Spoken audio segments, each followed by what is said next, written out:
नमस्कार दोस्तों, GB Singh concept कुछ अलग में आपका स्वागत है। दोस्तों, आज की वीडियो थोड़ी सी लेट हो गई, इसके कुछ मेरे पारिवारिक जो है समस्या थी, लेकिन अभी जो वीडियो आएंगे आगे, अगर कोई बहुत ही ज़्यादा ज़रूरी अगर समस्या नहीं हुई तो रेगुलर में बिल्कुल क्या आएंगे, वीडियो आएंगी।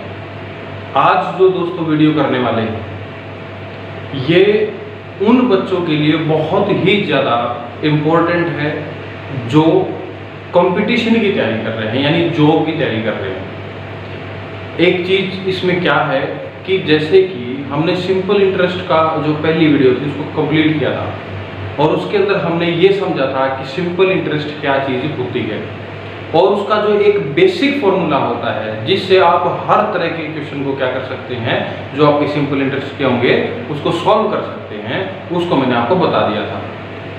आज जो है दोस्तों, मेरी कोशिश ये है कि उन बच्चों को जो कंपटीशन की तैयारी कर रहे हैं उनके लिए बहुत ज़्यादा क्या हो सके, इम्पोर्टेंट हो सके और वो इसको समझ सकें।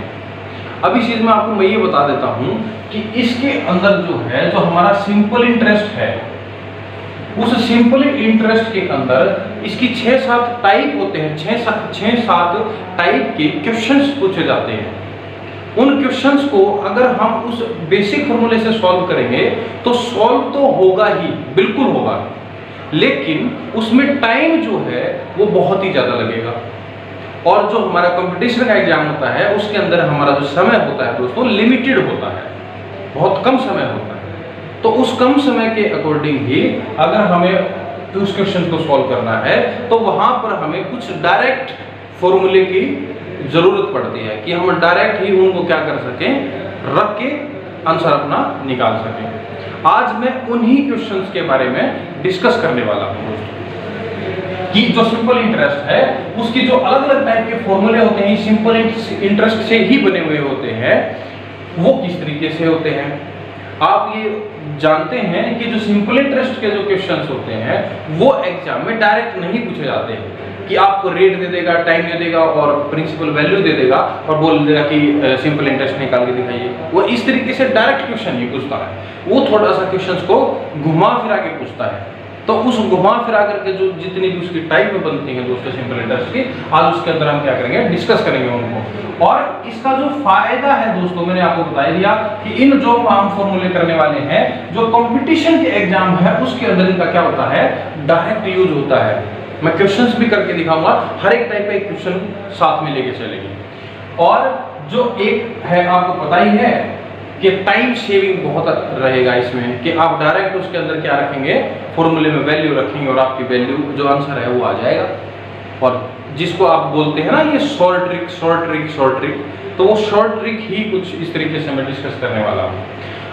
एक चीज मैं आपको पहले ही क्लियर कर देता हूँ, मैं उस क्वेश्चंस की जो टाइप आएंगे उसके बारे में डिस्कस करूंगा, लेकिन अगर किसी को ये कंफ्यूजन है कि ये फॉर्मूला किस तरीके से बना है तो पहले वो खुद से ट्राई करे, वरना फिर कमेंट में वो लिख दे कि इस जो ये सारी टाइप है या कोई पर्टिकुलर टाइप है फॉर्मूले की, वो किस तरीके से बनी है। तो मैं उसको नेक्स्ट वीडियो में, जो अलग अलग वीडियो की उसकी एक छोटी सी बना करके उसके अंदर एक्सप्लेन कर दूंगा कि इस तरीके से बेसिक फॉर्मूला से हमने ये फॉर्मूला भी बनाया है। ठीक है दोस्तों, तो आइए, बहुत ही ज्यादा इंपॉर्टेंट से टॉपिक है और इसको पढ़ते हैं। आइए दोस्तों, पहली टाइप को समझते हैं। देखिए दोस्तों, क्वेश्चन जो सिंपल इंटरेस्ट में पूछे जाते हैं उसके अंदर क्या आ सकता है कि वो क्या बोल सकता है कि जो हमारी प्रिंसिपल वैल्यू थी दोस्तों, जो हमारी क्या थी, प्रिंसिपल वैल्यू थी, उसको नहीं देके क्या करता है, वो बोलता है कि ये जो कुछ प्रिंसिपल वैल्यू थी, एट एनी प्रिंसिपल वैल्यू, कोई भी प्रिंसिपल वैल्यू है, अगर उसको टी टाइम में, अगर टी टाइम दिया हो कि टी टाइम्स के अंदर एक R% रेट पर, ये हमारी क्या है दोस्तों, रेट है कि R% रेट पर वो अपनी खुद की मनी प्रिंसिपल वैल्यू जो है अपनी इतने समय और इतनी रेट के बाद x गुना हो जाती है, x टाइम्स हो जाती है। x गुना का मतलब क्या हुआ, जैसे कि एग्जांपल समझिए, अगर प्रिंसिपल वैल्यू 1000 रुपए थी और उसने कहा कि कुछ समय बाद और कुछ रेट के बाद जो हमें बाद में वैल्यू मिली, यानी ब्याज लगाने के बाद, और जो हमारी, जो मैंने आपको बताया था कि कंपाउंड वैल्यू जो हमारी आती है, जो देय राशि होती है, या उसको दोस्तों क्या बोलते हैं, मिश्र धन जो होता है, मिश्रित करके, यानी सिंपल इंटरेस्ट और हमारी प्रिंसिपल वैल्यू मूलधन था, उसको मिलाकर के जो वैल्यू मिलती है वो डबल हो जाती है। क्या हो जाती है? डबल, यानी 2000 रुपए हो गई। ये बात समझ में आ रही है? अब इस तरीके से क्या होता है कि वो आपसे ये 2-3 वैल्यू दे करके ये वैल्यू मैटर नहीं करेगी, वो बस ये बोल देगा कि कुछ प्रिंसिपल वैल्यू या कुछ मूलधन पर। तो ये जो 3 टाइप्स हैं, इसके अंदर वो कोई भी चीज पूछ सकता है। ये पूछ सकता है कि अगर किसी प्रिंसिपल वैल्यू पर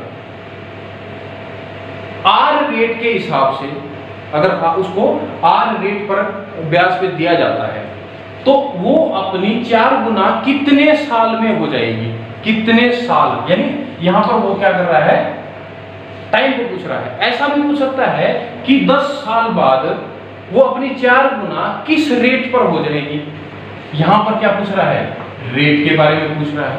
और आपसे ये भी पूछा जा सकता है कि इतने से कोई प्रिंसिपल वैल्यू है, कोई मूलधन है, और वो 30 समय के बाद और 8% रेट पर खुद की कितनी गुना हो जाएगी, एक्स भी आपसे पूछ सकता है।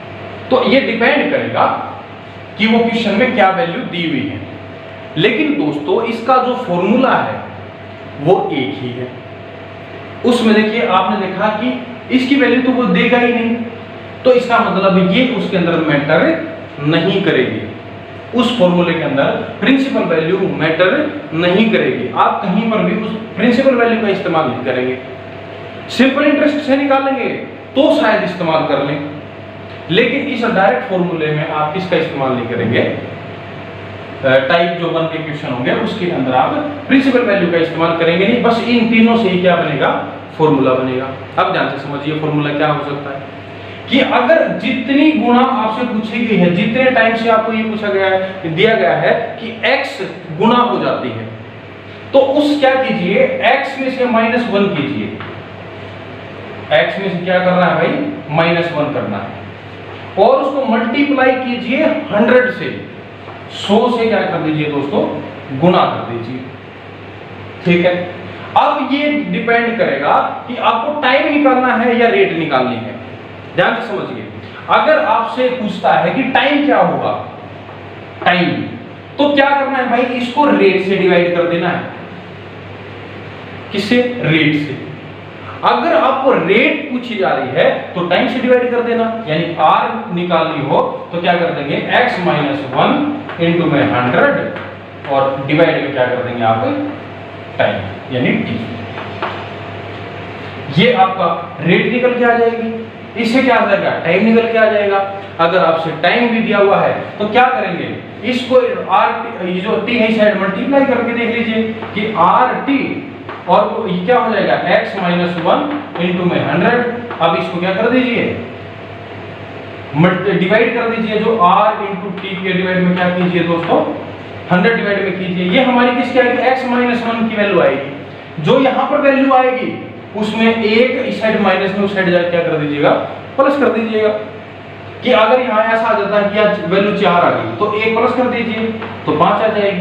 तो इसका मतलब यह है कि वो जो वैल्यू हो 5 गुना हो जाएगी। ये जो है ये वो डायरेक्ट फॉर्मूला है जिसके अंदर इस एक क्वेश्चन की टाइप को पूछा जा सकता है, अलग अलग चीजें। अब देखिए दोस्तों, एक क्वेश्चन करते हैं। क्वेश्चन से आप समझ में आएगा कि मैं क्या कहना चाह रहा हूं। देखिए दोस्तों, क्या बोलता है कि कितनी प्रतिशत वार्षिक ब्याज की दर, कितनी प्रतिशत वार्षिक ब्याज की दर है दोस्तों, आर पूछा जा रहा है, आर पूछा जा रहा है। ये समझिए, पहले ही आपको क्लियर हो जाएगा कि आर निकालना है कि आर कितना है। कोई धनराशि पर कोई धनराशि पूछी जा रहा है, मैंने आपको बताया कि प्रिंसिपल वैल्यू मैटर करेगी नहीं। 16 वर्ष में दोस्तों टाइम दिया हुआ है, कितना, 16 इयर्स। 16 साल बाद दोगुनी हो जाएगी। देखिए दोगुनी, यहां पर x की वैल्यू क्या दी हुई है, 2 दी हुई। उठा करके आप देखिए कि आपको रेट निकालनी है, रेट का फॉर्मूला ये है। यहां x की वैल्यू कितनी दी हुई है, 2 दी हुई है। 2 माइनस में 1 इंटू में 100, फॉर्मूले में पुट कीजिए बस। और आपको क्या दिया हुआ है, टाइम 16 वर्ष दिया हुआ है। यहां से इसको क्या कीजिए दोस्तों, 16, r की वैल्यू निकल के आएगी भाई। यहां से इसको क्या करोगे आप, अगर इसको माइनस करोगे 2 माइनस 1 कितना हो जाएगा, 1। तो ये हो जाएगा 1 इंटू 100 डिवाइड में 16। अगर इसको काटोगे तो हो जाएगा 25 और 4, 4 चौके 16 और 4 की जब 25 हो जाएगा 25 चौका 100, ठीक है। और इसको अब क्या कीजिए, डिवाइड कीजिए। 4 6 24 और 4 दूनी 8 और 4 पंजे 20। आप निकालेंगे 6.25%, 6.25% उसकी क्या आ जाएगी, रेट आ जाएगी। कि इतनी रेट के हिसाब से वो 16 साल बाद अपनी क्या हो जाएगी, दोगुनी हो जाएगी। अब वो अपने हिसाब से देखिए कि प्रिंसिपल वैल्यू अगर 1000 में रखी है तो 2 साल बाद क्या है, इस रेट से अगर हम रखेंगे इतने साल के लिए तो 1000 जो है ना वो बाद में कितनी हो जाएगी, 2000 हो जाएगी, डबल हो जाएगी। ये थी टाइप 1। और भी क्वेश्चन है इसके, एक दो जैसे कि और टाइप में पूछा जा सकता है। ये पूछ रहा है कि 20% वार्षिक ब्याज की दर, अब रेट दे रखी है, रेट दे दी भाई 20%। और पूछ रहा है कि 10 वर्षों में यानी टाइम दे दिया 10 इयर्स, मैं टाइप से बता रहा हूं भाई। और आपसे पूछ रहा है कि अपनी खुद की कितनी गुना हो जाएगी। कितनी गुना का मतलब क्या हुआ, x की वैल्यू बता रहा है, पूछ रहा है कि x की वैल्यू क्या होगी। अब आपको मैंने बताया था कि x की वैल्यू अगर आपको निकालनी है तो r को मल्टीप्लाई कीजिए t से। r कितना है भाई, 10 है, सॉरी t 10 है और r की वैल्यू हमारी 20 है, ठीक है। तो ये हो गया 20, डिवाइड में क्या करना है 100 भाई, 2 0 से 2 0 कैंसिल हो गई। ये कितना आ गया भाई, 2 आ गया है, 2 वैल्यू आ गई।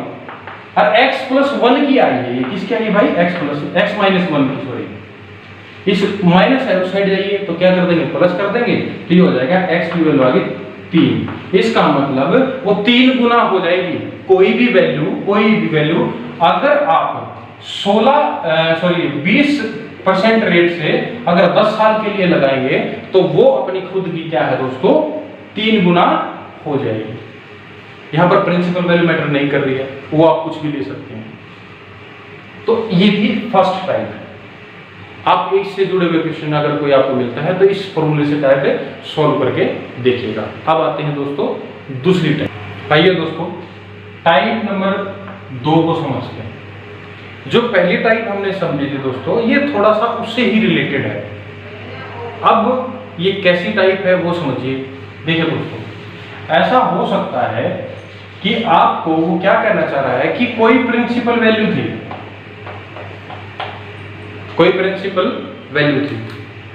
जब उस प्रिंसिपल वैल्यू को r% रेट पर या r1 मान लीजिए, ध्यान से समझिएगा, अगर कोई प्रिंसिपल वैल्यू को r1% रेट पर और t1 टाइम के लिए, t1 ईयर के लिए समझ लीजिए, t1 टाइम के लिए अगर सिंपल इंटरेस्ट पर चढ़ाया जाता है, सिंपल इंटरेस्ट के लिए दिया जाता है, तो वो अपनी x गुना हो जाती है। या ऐसा कह सकते हैं कि प्रिंसिपल वैल्यू अपनी x गुना जब r1 रेट पर और t1 टाइम के लिए दी जाएगी तो वो अपनी x गुना हो जाएगी। आपको मैंने पहले पार्ट में ये बता ही दिया है कि x गुना किस तरीके से हो जाएगी। और अगर उसी प्रिंसिपल वैल्यू को R2 रेट से, R2 अब ये ज्यादा भी हो सकती है R1 से और कम भी हो सकती है, और T2 टाइम के लिए अगर उसको प्रिंसिपल वैल्यू को चढ़ाया जाता है तो वो खुद की जो है वो y गुना हो जाती है भाई। y गुणा हो जाती है। ठीक है भाई, तो अब आपसे क्या कर सकता है कि देखो मैंने पहले जिस तरीके से पहली टाइप में हमने समझा था कि प्रिंसिपल वैल्यू है वो मायने यहां पर नहीं रखेगी, यहां पर मायने रखेंगे R1 R2 T1 T2 और x और y। जो x टाइम हो रहा है वो पहली कंडीशन में हो रहा है और जो y टाइप जो y गुना हो रहा है वो सेकंड टाइम हो रहा है। अब आपसे डायरेक्ट ये पूछ सकता है कि हो सकता है इनमें से कोई 5 वैल्यू दे दे, आपको कोई 5 वैल्यू दे दे और एक पूछ सकता है, तो इसका फॉर्मूला किस तरीके से बनाएंगे? तो ध्यान से समझिए दोस्तों, बिल्कुल जिस तरीके से पहले किया था कुछ वैसा ही है। देखिए, अगर आपसे वो रेट के बारे में पूछता है, रेट R1 भी पूछ सकता है, R2 भी पूछ सकता है, तो क्या होगा कि आप क्या कीजिए, y में से -1 कीजिए और उसको डिवाइड कर दीजिए x -1 करके। आप y में से -1 कीजिए और x -1 और दोनों x y -1 को डिवाइड कर दिए y -1 से जो है डिवाइड कर दीजिए x -1। और क्या करना है कि अगर आपसे टाइम अगर रेट पूछा जा रहा है, मान लो ये पूछा जा रहा है, तो R2 और यहां मल्टीप्लाई कर दीजिए R1। अगर टाइम पूछा जा रहा है यानी ये T2 पूछने लग जाए तो फॉर्मूला आ जाएगा T2 वही y -1 x -1 मल्टीप्लाई में, यहां पर अब क्या हो जाएगा, टाइम के टाइम पूछा जा रहा है, टाइम की मल्टीप्लाई करनी है, रेट पूछा जा रहा है तो रेट की मल्टीप्लाई करनी है। टाइम से आपको ये पता ही है। ऐसा भी हो सकता है कि T1 पूछने लग जाए भाई, तो इस वैल्यू को क्या कर देंगे, पलट देंगे हम लोग, इस वैल्यू को पलट देंगे। बाई चांस ऐसा करने लगे कि R1 बताइए, तो हम क्या करेंगे, ये ऊपर लिख देंगे x -1 डिवाइड में y -1 और यहां पर क्या कर देंगे दोस्तों, R2। ऐसा ही T1 के लिए भी कर सकते हैं कि अगर T1 निकालना हो तो इसको इसके मल्टीप्लाई में लिख देंगे कि x -1 डिवाइड में y -1 और मल्टीप्लाई में क्या कर देंगे दोस्तों, T2। ये आपसे 4 मिनट टाइप से इस तरीके से अब क्या है, इसी फॉर्मूले से आपको हो सकता है कि रेट भी दे दे, दोनों रेट दे दे, जो सेकंड वाली या फर्स्ट कंडीशन में से जितना टाइम्स दिया वो दे दे, और एक कोई भी x या y की वैल्यू भी पूछ सकता है। तो उस टाइम में आपने क्या करना है कि अगर x की वैल्यू पूछ रहा है तो इसको इस साइड लिख दीजिए और इसको इस साइड लिख दीजिए। यानी आप ऐसा कर सकते हैं कि y -1 डिवाइड में ये R2 कर दीजिए, R2 यहां पर क्या है R1 और यहां पर हो जाएगा x -1। अब x -1 आपको पता ही है, यहां की जो वैल्यू आएगी उसमें एक प्लस ऐड कर देना, आपकी x की वैल्यू आ जाएगी। अगर आपको इसमें से निकालना है तो आपने वही सेम कंडीशन करनी पड़ेगी, इसको इस साइड लिख दीजिए, तो ये हो जाएगा x -1 = y -1 और divide by T2 multiply T1, ये आपकी वैल्यू है। तो ये थी अलग अलग टाइप्स। आप क्वेश्चन देखते हैं, इसका एक क्वेश्चन देखते हैं, क्वेश्चन से और ज्यादा क्लियर हो जाएगा। बोल रहा है कि किसी धनराशि को कोई प्रिंसिपल वैल्यू दे रखी है, उसको 5 वर्षों में स्वयं की दुगनी हो जाती है, यानी वो 5 वर्षों में, टाइम दे दिया भाई, 5 वर्षों में वो अपनी दोगुनी हो जाती है, यानी टाइम्स दे दिया 2 टाइम्स। ठीक है भाई, T1 और x की वैल्यू आ चुकी है। आपसे पूछ रहा है कि तब याद कीजिए जब उसकी ब्याज दर पर उस यही धनराशि कितने समय पश्चात अपनी 4 गुना हो जाएगी। भाई क्या कह रहा है कि ब्याज दर है वो सेम है, दोनों क्या है, सेम है, जो इसकी थी वो यही है। अब पूछ रहा है कि कितने समय बाद वो खुद की जो है वो कितनी हो जाएगी भाई, 4 गुना हो जाएगी, यानी y का दे रखा है 4 टाइम्स।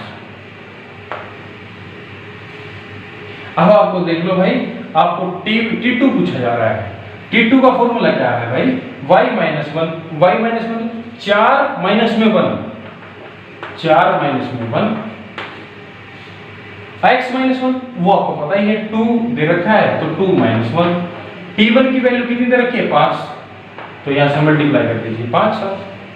t2 की वैल्यू निकल के आ रही है भाई, इसी फॉर्मूले में तो पुट किया ना, तो 4 माइनस 1 हो गया ये 3 भाई, और 2 में से 1 गया तो हो गया 1, मल्टीप्लाई कर दिया 5 से, 3 5 15, तो ये हो गया 15 साल, यानी 15 ईयर्स 15 ईयर्स बाद जो है वो खुद की वैल्यू कितनी हो जाएगी दोस्तों, 4 गुना हो जाएगी।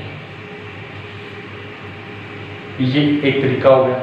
अब रेट भी पूछा जा सकता है। देखिए एक और क्वेश्चन है, यदि किसी निश्चित समय में एक धनराशि 5% वार्षिक दर की ब्याज की दर से स्वयं की 6 गुना हो जाती है। अब रेट दे रखी है भाई, रेट है आपकी 5% और वो अपनी 6 गुना हो जाती है, यानी x की वैल्यू दे रखी है 6, ठीक है भाई, ये 6 वैल्यू दे रखी है और 5% रेट है। तो याद कीजिए उतने ही समय में टाइम देखो कंडीशन क्या है कि दोनों में टाइम क्या है दोस्तों, t1 t2 के इक्वल है। पहली कंडीशन में क्या था, r1 इक्वल था r2। तो अब देखिए, अब पूछ रहा है कि उतनी धनराशि की ब्याज दर स्वयं की 12 गुना हो जाए, क्या रेट हो कि वो जो टाइम्स है वो 12 गुना हो जाए दोस्तों। अब आपको पता ही है रेट निकालनी है, तो ये फॉर्मूला है, ये वैल्यू जैसे आप पहले में निकाल रहे थे वैसे इसकी निकालिए। y की वैल्यू आपको 12 दे रखी है, 12 माइनस 1 करोगे तो कितना आ जाएगा भाई, 12 माइनस 1 डिवाइड में x में कितना हुआ 6 माइनस में 1 मल्टीप्लाई में भाई, मल्टीप्लाई में r1 कितनी दे रखी है 5%, तो यहां से क्या कीजिए 5।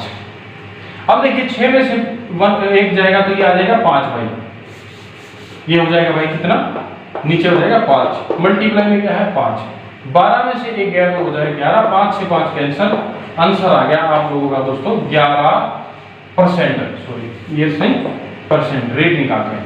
तो हमारी जो R2 की वैल्यू आएगी वो हमने इस फॉर्मूले में पुट करके रखी है, तो कितनी आएगी 11%। ये थी सेकंड टाइप। अब थर्ड टाइप को समझते हैं।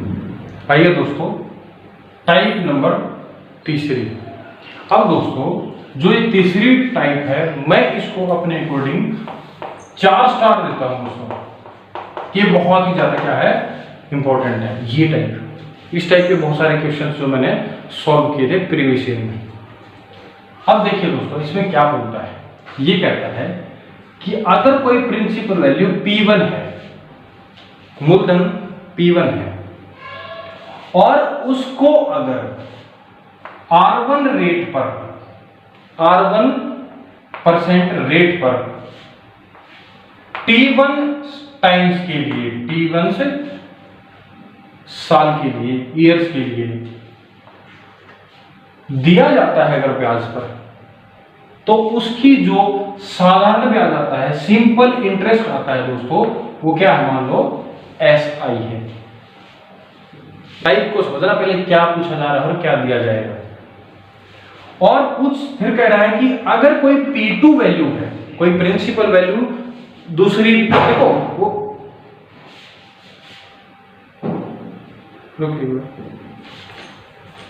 क्या होगा प्रधान जी, अरे यार तो बता दो, अगर P2 रेट के लिए, सॉरी P2 जो हमारी क्या है प्रिंसिपल वैल्यू है। अब ध्यान से समझिए क्वेश्चन में वो क्या कर सकता है, ये P1 और P2 को क्या कर सकता है इक्वल भी दे सकता है कि उसी धनराशि पर या उसी मूलधन पर, ठीक है, लेकिन हम अलग अलग मान के चलेंगे ताकि समझना क्या हो जाए, आसान हो जाए। अगर कोई P2 प्रिंसिपल वैल्यू पर और R2% रेट के लिए और T2 समय के लिए अगर क्या करते हैं सिंपल इंटरेस्ट पर देते हैं, तो मान लो उसका क्या आता है सिंपल इंटरेस्ट SI2 आता है दोस्तों, सिंपल इंटरेस्ट। अब क्या करता है वो, इन दोनों के बीच का अंतर दे देता है कि इन दोनों के बीच का जो डिफरेंस है, जो अंतर है, वो आपको दे देता है कि इन दोनों के बीच का अंतर मान लो 20 है, 50 है, 100 है। तो फिर वो पूछता है कि उसकी प्रिंसिपल वैल्यू बताइए, या फिर रेट बताइए, या फिर क्या है टाइम बताइए। तीसरी रिपोर्ट बहुत ही इंपॉर्टेंट है। किसी कंडीशन में क्या कर देगा वो, P1 को भी क्या कर देगा, इक्वल कर देगा, और R1 R2 है उसको भी क्या कर देगा, इक्वल कर देगा, और टाइम के बारे में पूछ लेगा आपसे कि टाइम के डिफरेंस का मतलब कितना निकल के आएगा, या सिंपल इंटरेस्ट का आंसर दे देगा आपको। देखिए ध्यान से समझिए, अब आपको सिंपल इंटरेस्ट का डिफरेंस दे रखा है, तो आप सिंपल इंटरेस्ट का दो तरीके से लिख सकते हैं, SI माइनस SI2 भी लिख सकते हैं भाई। अंदर का मतलब क्या हुआ, माइनस। दोनों अपने तरीके से जैसे लिखना चाहे वैसे लिख सकते हैं। SI माइनस SI2 लिख लीजिए, या फिर SI2 माइनस SI लिख लीजिए। वो आप देख लीजिएगा कि एक इसमें क्या होता है कि ज्यादा से ज्यादा क्या होगा, आंसर माइनस में आ जाएगा। हम उस माइनस को खत्म कर देंगे कि छोड़ो माइनस लेते ही नहीं, और प्लस का आंसर हम मान लेंगे। अब क्या है, ये दो वैल्यू जो हैं आपको पता है कि जो हमारा सिंपल इंटरेस्ट होता है इसके अकॉर्डिंग उसका फॉर्मूला क्या आना चाहिए, इस कंडीशन के अकॉर्डिंग सिंपल इंटरेस्ट का SI1 का फॉर्मूला आएगा P1 R1 T1 डिवाइड में बाई 100। यही होता है हमारा, मैंने बताया था कि प्रीति से याद कर लेना, प्रीति को 100 डंडे पड़े और वो क्या बन गई, SI सब इंस्पेक्टर बन गई भाई। SI2 के लिए निकालोगे दूसरी कंडीशन के लिए, तो उसका अंदर क्या आएगा भाई, P2 R2 और T2 डिवाइड में 100 भाई, यही तो आएगा। 100 नीचे है, एलसीएम लोगे तो ये फॉर्मूला क्या बनेगा, P1 R1 T1 माइनस में P2 R2 T2 डिवाइड में 100 भाई, एलसीएम सेम आ गया। अब एक बात समझिए कि इस कंडीशन में देखिए अब क्या होगा, अगर इसको SI2 में से SI1 माइनस करेंगे तो ये पहले आ जाएगा और ये बाद में आ जाएगा, बस इतना ही अंतर होगा, चेंजमेंट। और क्या हो सकता है, अब क्या है, क्वेश्चन की टाइप देखिए, वो कहना चाह रहा है कि अगर एक कोई भी प्रिंसिपल वैल्यू है, उसकी रेट R1 है, टाइम दोनों का सेम दे देता है। टाइम, अब देखो इनमें से कोई भी वैल्यू एक सेम भी हो सकती है, दो भी सेम हो सकती है, एक भी सेम हो सकती है, दो भी सेम हो सकती है, और तीनों अलग अलग भी हो सकती हैं। तीनों अलग अलग का फॉर्मूला ये हो गया। अगर मैं इनमें से माइनस, मान लो अगर P को इक्वल कर देता हूं, P दोनों में क्या है, सेम है, तो क्या यहां पर भी P आएगा, यहां पर भी P आएगा। उस P को हम क्या लिख लेंगे, कॉमन लिख देंगे, तो हमारा जो फॉर्मूला बनेगा वो क्या बन के आएगा कि P बाहर लिख लिया, अंदर क्या रहेगा, R1 T1 minus R2 T2 और डिवाइड में 100। थोड़ा सा दिमाग तो लगाना पड़ेगा मैथमेटिक्स में भाई।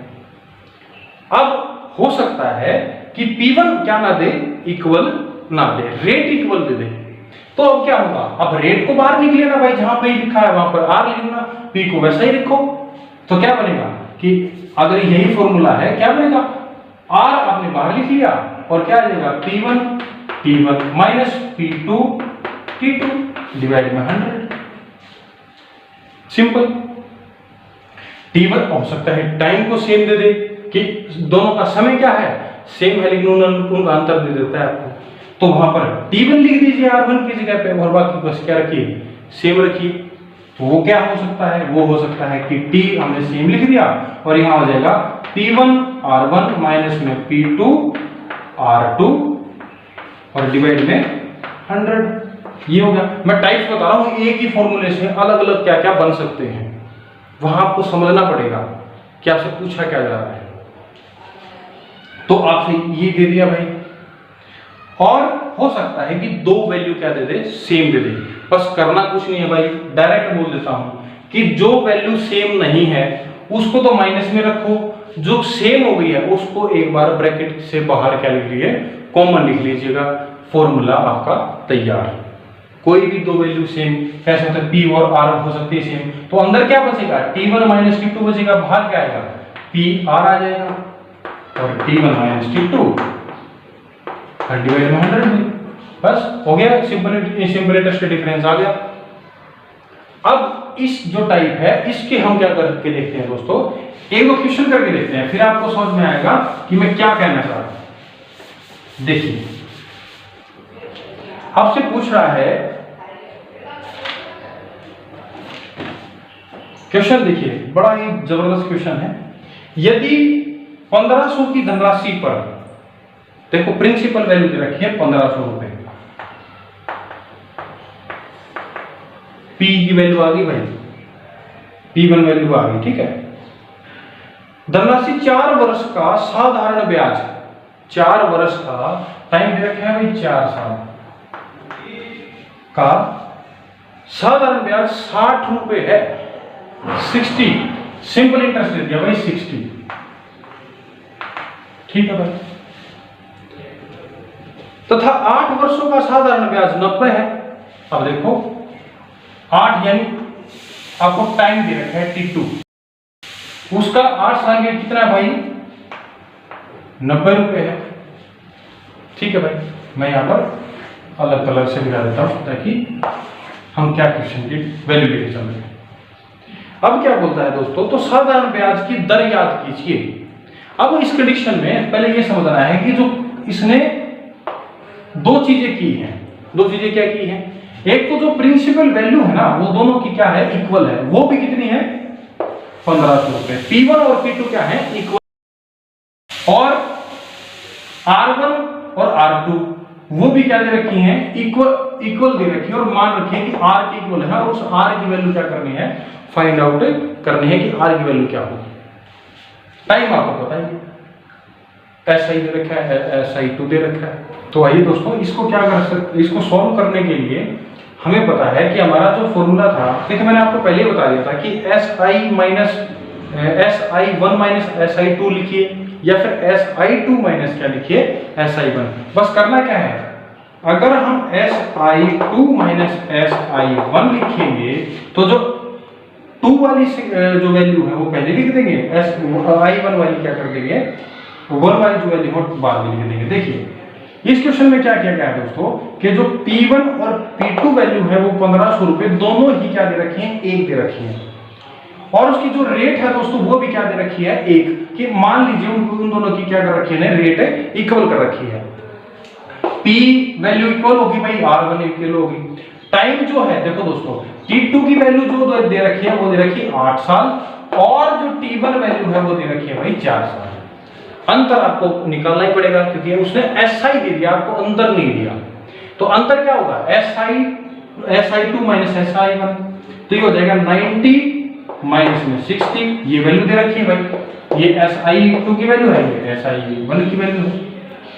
ये किसके इक्वल होगा, मैंने आपको बताया था कि जो चीज इक्वल हो जाती है उसको बाहर लिख लीजिए।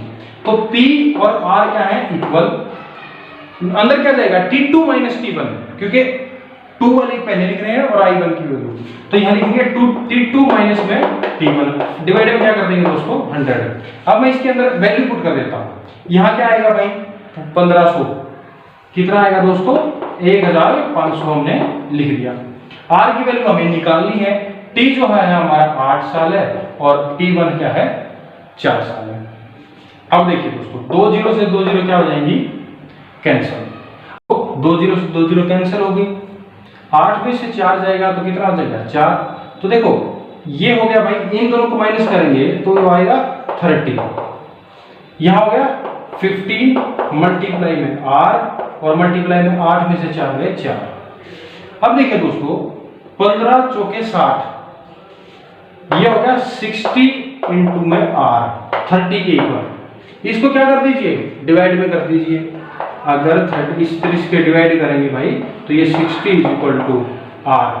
अब देखिए 0 से 0 कैंसिल, 3 एकम 3, 3 दूनी 6, ये आ गया 1/2 इज इक्वल टू R। 1/2 का वैल्यू कितनी होती है, आधा, इस आधी चीज को हम क्या लिखते हैं 0.5%। ये हमारी क्या आ जाएगी दोस्तों, रेट निकल के आ जाएगी इस फॉर्मूले से, डिफरेंस आपने निकल के ये फॉर्मूला लगा दिया। अगर ऐसा भी हो सकता था कि यहाँ पर जो R जो है और R2 की वैल्यू है, R1 और R2 की, वो अलग अलग दे देता और समय दे देता आपको, तो उस तो प्रिंसिपल वैल्यू निकालने की पूछ लेता, तो उस टाइम पे हम क्या करते, इनकी वैल्यू पुट करके अलग तरीके से निकालता। तो इनके कोई भी वैल्यू आपसे पूछ दे सकता है कि 2 वैल्यू दे दिया है, इक्वल भी कर सकता है, अलग अलग करके भी दे सकता है। ये थी सिंपल इंटरेस्ट की 3 बहुत ही ज्यादा इंपॉर्टेंट टाइप्स। अब जो वीडियो जो है वो ज्यादा लंबी ना हो, इस वजह से मैं इसकी 3 टाइप और साथ में करवा रहा हूं, और उनको क्या मैं एक अलग पार्ट में डाल दूंगा ताकि आपके लिए सुविधा रहे। तो इस तरीके की जो 3 टाइप्स हैं, अगर आप उनको क्वेश्चन आपको सामने हैं तो इनका इस्तेमाल करके डायरेक्ट आप क्या कीजिए, उनको सॉल्व करने की कोशिश कीजिए, तो प्रैक्टिस कीजिए दोस्तों, और इनको पढ़ करके इनको अच्छी तरीके से समझ सके, और कमेंट में लिखिएगा कि आपको ये समझ में आए या नहीं आए, और कोई भी परेशानी है तो कमेंट में जरूर लिखिए दोस्तों। और ऐसे ही क्वेश्चंस जो हैं और मैं आगे लेके आऊंगा और तीनों टाइप्स को भी करवाऊंगा। अपना ख्याल रखें। नमस्कार दोस्तों।